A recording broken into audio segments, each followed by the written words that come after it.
Local rail में भी अब मास्क पहनना अनिवार्य नहीं है और मास्क ना पहनने पर जुर्माना अब नहीं लगेगा। वाकई मुंबईकर वासियों के लिए बड़ी राहत की खबर है। और जैसे कि प्रीति बता भी रही हैं कि सबसे बड़ा सवाल ये भी बनता है, क्योंकि इस बार जो भीषण गर्मी देखने को मिल रही है, मार्च महीने में ही हम जून जुलाई का जो गर्मी का जो तपश होती है वो महसूस कर रहे थे। ऐसे में मास्क लगा करके अपने आप में घुटन भी महसूस हो रही थी। अब राहत मिलेगी लोगों को इससे।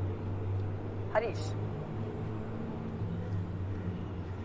बिल्कुल कंचन, मैं बताना चाहूंगा कि मुंबई ही नहीं पूरे महाराष्ट्र में जिस तरह से 2 अप्रैल से नो मास्क का जो एक घोषणा की गई है, तो आप समझ सकते हैं कि इससे मुंबई के साथ साथ पूरे महाराष्ट्र के वासियों को एक बड़ी राहत मिली है, क्योंकि यहाँ पर भी इस बार प्रचंड गर्मी पड़ रही है। अगर नागपुर की बात करें तो वहाँ पर भी 40 डिग्री टेम्परेचर है। मुंबई की बात करें तो 37 डिग्री तक टेम्परेचर पहुंच जाता है, जबकि अमूमन इतना टेम्परेचर नहीं होना चाहिए।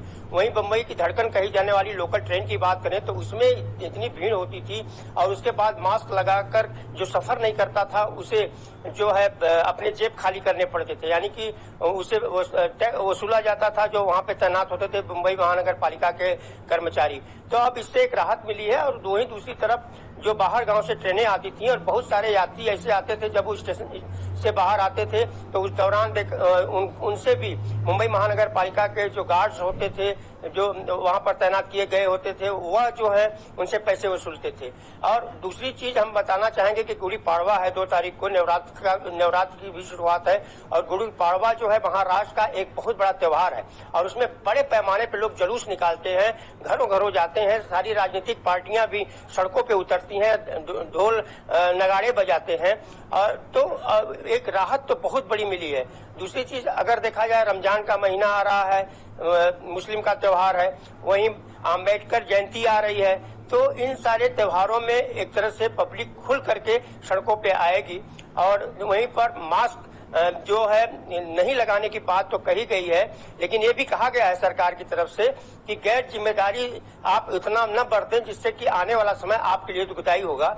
जो चाहें वो मास्क लगा सकते हैं, ऐसा कोई पाबंदी भी नहीं है कि आप सार्वजनिक जगहों पे जा रहे हैं तो वहां पर बहुत भीड़ भाड़ है तो वहां पर दूरियां बना के रखें। ये उद्धव ठाकरे ने कैबिनेट स्तर की जब बैठक हुई थी तो उसमें ये बात उन्होंने कहा था। लेकिन गिरगांव चौपाटी हो, जुहू चौपाटी हो, यहाँ पर जो लोग जाते थे, फोटो खिंचवाने का शौक रखते थे, वह मास्क लगा करके फोटो अगर नहीं खिंचवाते थे तो वहां पर उनको फाइन पड़ती थी। तो मुंबई कर में जो पर्यटक स्थल है खास तौर से, उनको भी काफी राहत मिलने के जो आसार दिया है। और लेकिन ये हम अपने दर्शकों को ये भी बता दें कि ये 2 अप्रैल से लागू होगा।